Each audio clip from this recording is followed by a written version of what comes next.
Hello friends, मैं Hardeep Singh from the गति group of classes आप सभी का स्वागत करता हूं। गाइज, आज का जो हमारा टॉपिक है वो टॉपिक है टुवर्ड्स सिविल डिसओबीडियंस। ये जो हमारा है थर्ड लेक्चर है इस टॉपिक का। और इसमें हम आज जो पढ़ेंगे वो है सॉल्ट मार्च के बारे में पढ़ेंगे कि किस किस ने उसमें पार्टिसिपेट किया, क्यों हुआ, क्यों नहीं हुआ, क्या रीजन था, कि कौन कौन लोग उसमें शामिल हुए, किस किस ने वहां पे पार्टिसिपेशन नहीं किया, इस सभी के बारे में पढ़ेंगे। तो पिछली जो हमारी दो वीडियोस हैं वो पहले ऑलरेडी बन चुकी हैं और उसका लिंक आपको नीचे डिस्क्रिप्शन में दे दिया जाएगा। तो गाइज, अभी शुरू करते हैं हमारा आज का टॉपिक। तो टॉपिक है टुवर्ड्स सिविल डिसोबीडियंस मूवमेंट। सबसे पहले बेटा इसको आप याद रखना कि सिविल डिसोबीडियंस मूवमेंट जो है वो आपने पहले भी हमारी फर्स्ट वीडियो में उसके बारे में पढ़ा है। क्योंकि जहां पे हमने देखा था कि रोलेट एक्ट शुरू होता है तो उसके बाद महात्मा गांधी एक बार सिविल डिसोबीडियंस मूवमेंट स्टार्ट करते हैं, लेकिन उस वक्त बंद कर दी जाती है। लेकिन अभी हम बात करेंगे तो अभी हमारे पास टॉपिक है सॉल्ट मार्च। ये सॉल्ट मार्च हुआ क्यों, क्या रीजन था इसके पीछे, है ना। और भाई कोई तो रीजन होगा। महात्मा गांधी ने देखा कि सॉल्ट एक ऐसी चीज है जो कि हर अमीर गरीब या कोई भी वर्ग के लोग हो, है ना, सभी के सभी यूज करते हैं। ये एक ऐसी फूड आइटम है, लेकिन इसी पे गवर्नमेंट ने अपनी मोनोपोली बना रखी है। मतलब मोनोपोली मींस एकाधिकार के सिर्फ गवर्नमेंट जो है वो ही सिर्फ नमक का प्रोडक्शन जो है वो कर सकती है और कोई नहीं कर सकता। और इसके अलावा उसको खरीदने पे इतना ज्यादा टैक्स भी लगता था, है ना। मतलब उसका प्राइस जो था वो ज्यादा था। तो महात्मा गांधी ने एक अल्टीमेटम दिया और एक लेटर लिखा महात्मा गांधी ने, जिसमें ये अल्टीमेटम दिया गया। किसको किसको दिया, है ना, सबसे पहले तो ये जरूरी है ना। तो बेटा उसका नाम था लॉर्ड इरविन। आपको साथ में याद रखना है, he was viceroy of India at that time. तो गांधी जी ने एक लेटर लिखा, जिसमें कब लिखा, 11th ऑफ मार्च को लिखा गया, जिसमें उन्होंने धमकी दी कि अगर 11 मार्च तक मेरी ये जितनी भी डिमांड्स हैं ये पूरी नहीं की गई तो मैं जो है सिविल डिसोबीडियंस मूवमेंट स्टार्ट कर दूंगा। जो लेटर था वो पहले लिखा गया था। तो बेटा अभी हम देखेंगे कौन सी डिमांड थी और कितनी डिमांड थी। अभी 11 मार्च को ही पूरा करना है और 11 ही उसकी डिमांड्स है महात्मा गांधी की। कौन कौन सी डिमांड्स है? प्रोहिबिट इंटॉक्सिकेंट्स लिक्वर, शराब या नशे बंद करो। Exchange ratio with in rupee and Sterling उसको भी चेंज करो। Reduce the rate of land revenue को कम किया जाए, इतना ज्यादा लैंड रेवेन्यू नहीं दिया जाएगा। सॉल्ट पे जितना भी आप टैक्स लगाते हो उसको खत्म करो। मिलिट्री एक्सपेंडिचर कम करो। सिविल एडमिनिस्ट्रेशन पे जो इतना ज्यादा खर्चा करते हो उसको भी कम करो, क्योंकि वो देना किसको पड़ रहा है भाई, भारतीयों को देना पड़ रहा है, ऑब्वियस सी बात है ना। और कस्टम ड्यूटी इंपोज की जाए किस पे, फॉरेन क्लोथ्स पे। जो इतना ज्यादा इंपोर्ट यहाँ पे किया जा रहा है उस पे टैक्स इंक्रीज किया जाए, ताकि देश को भी तो कोई फायदा हो ना। हमारे यहाँ पे आप अपनी मार्केट बना रहे हो, हमें भी तो कोई फायदा होना चाहिए। साथ ही में पोस्टल रिजर्वेशन बिल जो है उसको पास किया जाए।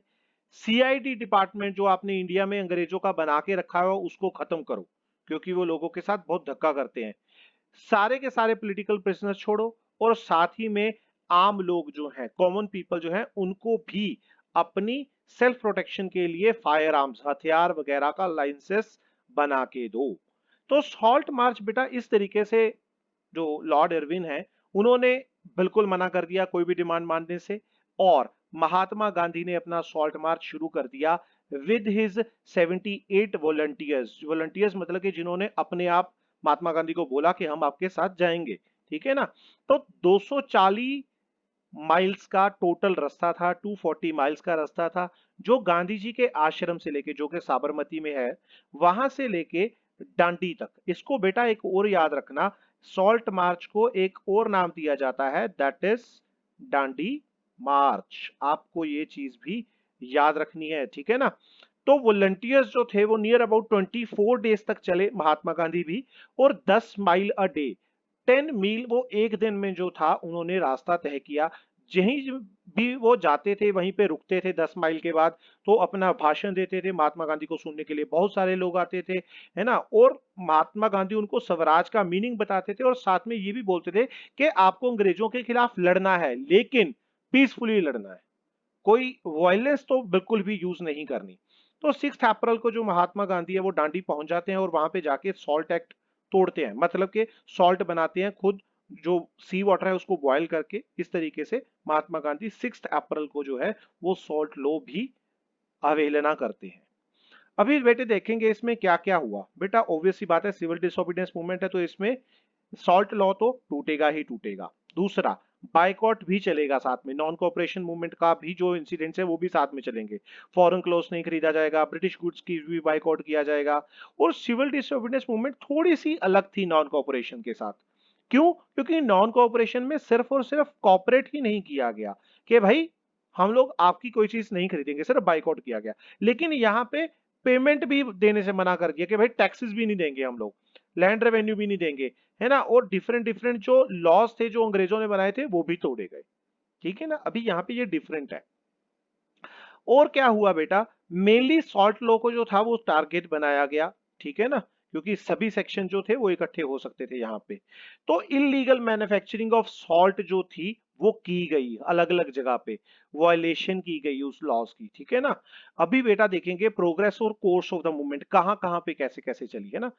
सबसे पहले यूपी, गुजरात, बंगाल में फार्मर्स ने अपना जो रेवेन्यू का है लैंड का वो देने से मना कर दिया कि भाई हम लोग जो है वो लैंड का रेवेन्यू बिल्कुल भी आपको जो है वो नहीं देंगे। और साथ ही में बेटा मध्य प्रदेश और महाराष्ट्र में जो फॉरेस्ट लॉज बनाए गए थे, 3 भाग में फॉरेस्ट को डिवाइड किया गया था, लोगों ने उसको भी मानने से मना कर दिया और उन्होंने जंगल में जाके टिम्बर वगैरह काटना वहां से शुरू कर दिया। नॉर्थ वेस्ट फ्रंटियर में जो अब्दुल गफार खान है वो लीड करते हैं इस रेवोल्यूशन की, ठीक है ना। और वो खुद मतलब कि अपनी मर्जी से वो शुरू करते हैं, कोई महात्मा गांधी ने नहीं चुना। और इनको फ्रंटियर गांधी भी कहा जाता है। को एंटी गवर्नमेंट मूवमेंट्स चल रही हैं, पेमेंट ऑफ टैक्सेस जो है वो इनकार किया जा रहा है, जो चीजें हैं उनको भी मनाही की जा रही है। तो अभी देखते हैं साथ ही में सिविल डिसोबीडियंस में एक और चीज हुई बेटे, मास स्ट्राइक। मतलब कि बहुत सारी भीड़ ने इकट्ठे होकर हड़ताल की, नारेबाजी की और साथ में पैरेलल गवर्नमेंट चलानी शुरू की कि भाई हम लोग अपनी गवर्नमेंट जो है वो खुद बना सकते हैं, हमें आपकी जरूरत नहीं है, अंग्रेजों की जरूरत नहीं है। महात्मा गांधी ने वुमेन को एक स्पेशल अपील की कि भाई आप अपने घर वालों को रोको कि वो कोई भी फॉरेन कपड़ा या फॉरेन चीजें ना खरीदे और ना ही शराब वगैरह खरीदे, उनको मना करो, क्योंकि उसके साथ गवर्नमेंट को, जो ब्रिटिश गवर्नमेंट है उनको फायदा होता है। तो इसी के साथ बेटा देखेंगे कॉलोनियल गवर्नमेंट ने बहुत ही ज्यादा परेशान हो गई और उन्होंने क्या किया, कांग्रेस लीडर्स को अरेस्ट करना शुरू कर दिया, एक के बाद एक के बाद एक, है ना। अलग अलग जगह पे क्लैशेस भी हुए। और इवन के हमने देखा 1930 में अब्दुल गफार खान को भी गिरफ्तार कर लिया गया, जिसको फ्रंटियर गांधी भी कहा जाता। तो बेटा अभी क्राउड तो ऑब्वियस सी बात है भड़केगी भड़केगी। तो पेशावर में एक तरह से दंगे होने शुरू हो गए, पुलिस ने फायरिंग की, लोग फिर भी नहीं हटे, तो बहुत सारे लोग जो थे वो मारे जा चुके थे। उसके बाद 1 महीने के बाद गांधी जी को भी अरेस्ट कर लिया गया। बेटा ऑब्वियस सी बात है, अभी गांधी जी इतने बड़े लीडर हैं, अगर उनको ही गिरफ्तार कर लिया गया तो लोग और ज्यादा भड़के। उन्होंने शोलापुर में जितनी भी गवर्नमेंट बिल्डिंग्स थी, चाहे म्यूनिसिपल कारपोरेशन थी, चाहे स्ट्रक्चर था कोई भी, रेलवे स्टेशन, सभी जो जो ब्रिटिश सरकार ने बनाया था उसको तोड़ना शुरू कर दिया। अभी गवर्नमेंट भी तो जवाब में कुछ ना कुछ तो करेगी ना, रिप्रेशन तो करेगी। तो कैसे हुआ, गवर्नमेंट ने हर तरीका यूज किया। ऑफिशियल फिगर्स ये बताती हैं कि मोर देन 60,000 जो लोग थे उनको गिरफ्तार कर लिया गया, जेल में डाल दिया गया। सत्याग्रही को मारा पीटा गया, उनके सर पे, उनकी चेस्ट पे, उनके पेट पे, उनके जॉइंट्स पे जो है वो लाठियां मारी गई, है ना। किसी भी तरीके से बस विद्रोह को दबाना है, ठीक है ना। तो महात्मा गांधी ने इतना सब कुछ देखा कि भाई बहुत ज्यादा वायलेंस हो चुकी है, तो उन्होंने 5 मार्च 1931 को अपनी मूवमेंट खत्म कर दी और लॉर्ड इरविन के साथ एक पैक्ट, पैक्ट का एक सिंपल सा मीनिंग है, दैट इज एग्रीमेंट कर लिया, ठीक है ना। अभी क्या हुआ बेटा, इस पैक्ट के हिसाब से हमें क्या मिला, कांग्रेस की लीडरशिप में महात्मा गांधी ने एग्री किया कि भाई ठीक है, मैं राउंड टेबल कॉन्फ्रेंस जो है लंदन में वो पार्टिसिपेट करूंगा। और सिविल डिसोबीडियंस मूवमेंट जो है उसको भी बंद कर दिया गया। और गवर्नमेंट भी एग्री हो गई कि आपके जितने भी पॉलिटिकल प्रिजनर्स हैं हम उनको आजाद कर देंगे, ठीक है ना। तो अभी पार्टिसिपेशन देखेंगे कि किस किस लोगों ने इसमें पार्टिसिपेट किया। सबसे पहले बेटा रिच लैंडलॉर्ड्स देखेंगे, जिनके लिए मीनिंग था कि हाई रेवेन्यू खत्म किया जाए, क्योंकि गुजरात के पतिदास पतिदास भी एक तरह के लैंडलॉर्ड है, उत्तर प्रदेश के जाट्स, ये लोग जो थे वो मेन पार्टिसिपेंट थे इस चीज के, ठीक है ना।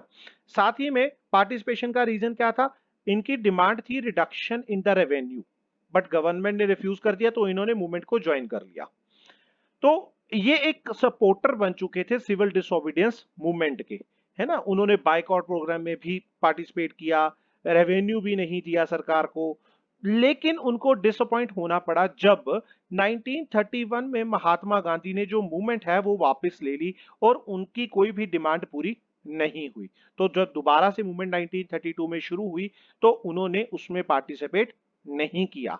अभी देखेंगे पुअर पीजेंट्स के बारे में, ये दूसरा पलड़ा है। पहले रिच लैंडलॉर्ड्स किया, अभी पुअर पीजेंट्स। पुअर पीजेंट्स की अपनी डिमांड है ना, अपनी प्रॉब्लम्स है, उनको कोई लेना देना नहीं है कि भाई रेवेन्यू कम हो या ना हो, लेकिन हमारा जो रेंट है वो जरूर कम हो जाए, ठीक है ना। जो ठेकेदार लोग, जमींदार लोग हमसे ले रहे हैं वो रेंट कम हो जाए या माफ कर दिया जाए, क्योंकि हम लोग जो हैं वो डिप्रेशन की वजह से, डिप्रेशन कौन सा, 1930 के टाइम पीरियड में बहुत ज्यादा प्रॉब्लम्स जो थी वो शुरू हो चुकी है ना। अभी हम लोग देख रहे हैं कि कोविड की वजह से भी जो इकोनॉमिक कंडीशंस है वो काफी खराब हो रही हैं, तो इसी तरीके से उस वक्त भी हुआ, ठीक है ना।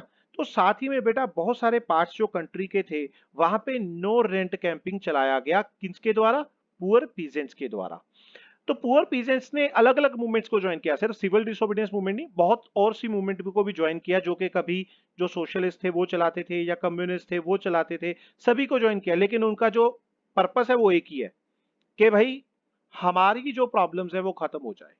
लेकिन जो कांग्रेस है, कांग्रेस के बीच में और पीजेंट्स के बीच में ज्यादा कंटिन्यूटी नहीं बनी, ठीक है ना। अभी बिजनेस क्लास के बारे में बात करते हैं बेटा। बिजनेस क्लास जो मेन इंपॉर्टेंट क्या है, फर्स्ट वर्ल्ड वॉर के टाइम में उन्होंने बहुत सारा पैसा कमाया बाहर चीजों को एक्सपोर्ट करके, तो वो चाहते थे कि ऐसा ही मौका हमें हर बार मिले और हर बार हमारे साथ ऐसा ही हो कि हम बाहर चीजें बेचते रहें और पैसा कमाते रहें। तो लेकिन गवर्नमेंट ने क्या किया, बहुत सारी रिस्ट्रिक्शंस लगा दी बिजनेस एक्टिविटीज पे, लेकिन यही बात उनको पसंद नहीं आई और उन्होंने मूवमेंट को ज्वाइन किया। और उनकी डिमांड क्या थी कि भाई इंपोर्ट ऑफ फॉरेन गुड जो है उस पे प्रोटेक्शन होना चाहिए, इतना ज्यादा टैक्स उस पे जो है वो आप लोग लगा रहे हो तो ठीक है, तो इतनी ज्यादा इंपोर्टेशन मत करो कि भाई हमारे यहाँ का काम बंद हो जाए, ठीक है ना। रुपीज और स्टेरलिंग के बीच का जो रेशियो है उसको भी पूरा करो। Reduction of colonial control, Indian economy पे इनका कंट्रोल नहीं होना चाहिए, किसका, अंग्रेजों का, ठीक है ना। साथ ही में बेटा बिजनेस क्लास के बारे में और चीजें पढ़ते हैं, तो उन्होंने एक फेडरेशन बनाई, federation of Indian chamber of commerce and industrialist in 1927 में, ठीक है ना। इसके अलावा उन्होंने एक और जो बनाई, that is Indian industrial and commercial Congress in 1920। Main purpose क्या है, बिजनेस को एक्सपेंड करना। इन दोनों का लीड कौन कर रहा है, पुरुषोत्तम दास एंड जीडी बिरला, वो दोनों के दोनों इंडस्ट्रियलिस्ट थे, ठीक है ना। साथ ही में बेटा क्या हुआ, इसके साथ जब बिजनेस क्लास ने ज्वाइन किया, सिविल डिसोबीडियंस मूवमेंट को बहुत सारा पैसा मिला, उन्होंने फाइनेंशियल असिस्टेंट दी, पैसा दिया, है ना, मूवमेंट के लिए। तो ऑब्वियस सी बात है बेटा, उन्होंने बाइकआउट में भी पूरी हेल्प आउट किया, इंपोर्टेड गुड्स बेचने से और खरीदने से मना कर दिया, ठीक है ना। लेकिन इनके साथ भी वही प्रॉब्लम हुई, शुरुआत में तो इन्होंने साथ दिया, लेकिन बाद में धीरे धीरे इन्होंने साथ देना बंद कर दिया। रीजन क्या थे, क्योंकि राउंड टेबल कॉन्फ्रेंस जो लंदन में हुई वो फेल हो चुकी थी, उसका कोई अच्छा रिजल्ट नहीं निकला, तो बिजनेस ग्रुप का उनको कोई बेनिफिट नहीं मिला, तो उन्होंने मूवमेंट को छोड़ दिया। और उनको पता लग रहा था अभी कि भाई जो अभी मेंबर्स जो कांग्रेस में आ रहे हैं उनको प्रॉफिट से कोई लेना देना नहीं है, वो तो सोशलिज्म को फॉलो करते हैं, मतलब के लोगों की भलाई, सोशल वेलफेयर की बात कर रहे हैं, ठीक है ना। तो उन्होंने उसका पीछा करना छोड़ दिया। अभी देखेंगे इंडस्ट्रियल वर्कर्स, अभी ये दूसरा पलड़ा है इन्हीं लोगों का। कैसे, इंडस्ट्रियल वर्कर्स ने पार्टिसिपेट नहीं किया, लेकिन फिर भी जो नागपुर रीजन था, वहां से जो लोग थे उन्होंने कुछ ने पार्टिसिपेट जरूर किया, ठीक है ना। अभी बेटा क्यों इनमें आपस में कभी नहीं बनी, ना ही कांग्रेस और इंडस्ट्रियल वर्कर्स में कोई कंटिन्यूटी नहीं बनी। क्यों? क्योंकि ऑलरेडी बेटा बिजनेस क्लास जो है वो उनके साथ है, अगर ये इनका साथ देंगे तो वो पैसा छूट जाएगा, ठीक है ना। तो इसकी वजह से इन्होंने कभी भी पार्टिसिपेट नहीं किया, और बहुत ही कम लोग थे जिन्होंने पार्टिसिपेट किया, क्योंकि वो गांधीयन प्रोग्राम को फॉलो करना चाहते थे, जैसे कि बायकॉट ऑफ फॉरेन गुड्स, लेकिन उनका अपना ही मोटिव था, ठीक है ना। और लो वेजेस हमारी जो है वो बढ़ा दी जाए, पुअर कंडीशन वर्किंग जो है हमारी वो ठीक कर दी जाए, ठीक है ना। बहुत सारी स्ट्राइक्स हुई 1930 में, जो रेलवे वर्कर्स थे उन्होंने जो है वो स्ट्राइक कर दी, ठीक है ना। इसके अलावा डॉक वर्कर्स ने 1932 में कर दी, डॉक वर्कर्स जो शिप्स वगैरह पे काम करते थे, ठीक है ना। इसके अलावा बेटा हमने देखा 1930 में बहुत सारे वर्कर्स जो छोटा नागपुर के टिन माइंस के थे, उन्होंने गांधी कैप्स पहन के पूरी तरीके से बाइकआउट कैंपिंग्स में और रैलीज में साथ दिया। अभी बेटा बात करेंगे वुमेन की। ये बहुत इंपॉर्टेंट टॉपिक है, क्योंकि गांधी जी ने देखा कि भाई गांधी जी के बुलावे पे इतनी सारी वुमेन आई, उनको सुना, घर से निकली, है ना। और यहां तक के गांधी जी ने एक स्पेशल अपील जो हमने पीछे भी पढ़ी है कि भाई आप अपने घर वालों को रोको, तो वो सारा कुछ किया उन्होंने, ठीक है ना। इवन के महात्मा गांधी की एक कॉल पे, फोन कॉल पे नहीं, उनके एक बुलावे पे, है ना, वो सारी की सारी इकट्ठी हो गई गांधी जी का साथ देने के लिए। और उन्होंने प्रोटेस्ट किया, मार्च पास्ट किया, और उन्होंने फॉरेन क्लोथ्स को भी यूज करना बंद कर दिया, है ना। इवन के लिक्विड शॉप्स के सामने उन्होंने धरना दिया, ठीक है ना, लोगों को अंदर जाने से रोका, तो बहुत हेल्प आउट किया। और हमने देखा है कि साथ में अर्बन एरियाज में ज्यादातर जो वुमेन थी वो हाई कास्ट फैमिली से बाहर आई महात्मा गांधी के साथ। रूरल एरिया से जो रिच पीजेंट्स थे, उनके जो औरतें हैं वो महात्मा गांधी का साथ देने के लिए आई। लेकिन बेटा क्या हुआ, इसका कोई उनको फायदा नहीं हुआ, कोई उनकी रेडिकल चेंज नहीं आया उनकी पोजीशन में, कोई उनको इसका बेनिफिट्स नहीं हुए, है ना। अभी भी उनको सिर्फ घर के लिए ही अच्छा माना जाता था कि भाई आप घर में ठीक हो, आपको किसी भी पॉलिटिकल चीज में या एक्टिविटी में पार्टिसिपेट करने की कोई जरूरत नहीं है, ठीक है ना। तो कांग्रेस काफी देर तक वुमेन के लिए उन्होंने कोई भी जो है वो जिम्मेवारी नहीं ली, ठीक है ना। और to hold any position of authority within the organisation में कोई ना ही वुमेन को पार्टिसिपेट करने का मौका दिया। तो आज का टॉपिक हमारा यहीं पे खत्म होता है गाइस। तो अगला जो टॉपिक है वो नेक्स्ट वीडियो जो है वो आपकी अभी आ जाएगी, और आपने इस वीडियो को बहुत ध्यान से देखना है। तो गाइज अगर आपको ये वीडियो पसंद आई हो तो प्लीज इसे लाइक करें, अपने दोस्तों के साथ शेयर करें, अपने स्कूल मेट्स के साथ शेयर करें, और हाँ, चैनल को सब्सक्राइब जरूर कर देना और घंटी जरूर बजा देना, ताकि आपके पास हर एक अपडेट पूरे टाइम पे पहुंचती रहे। Thank you guys, bye everyone.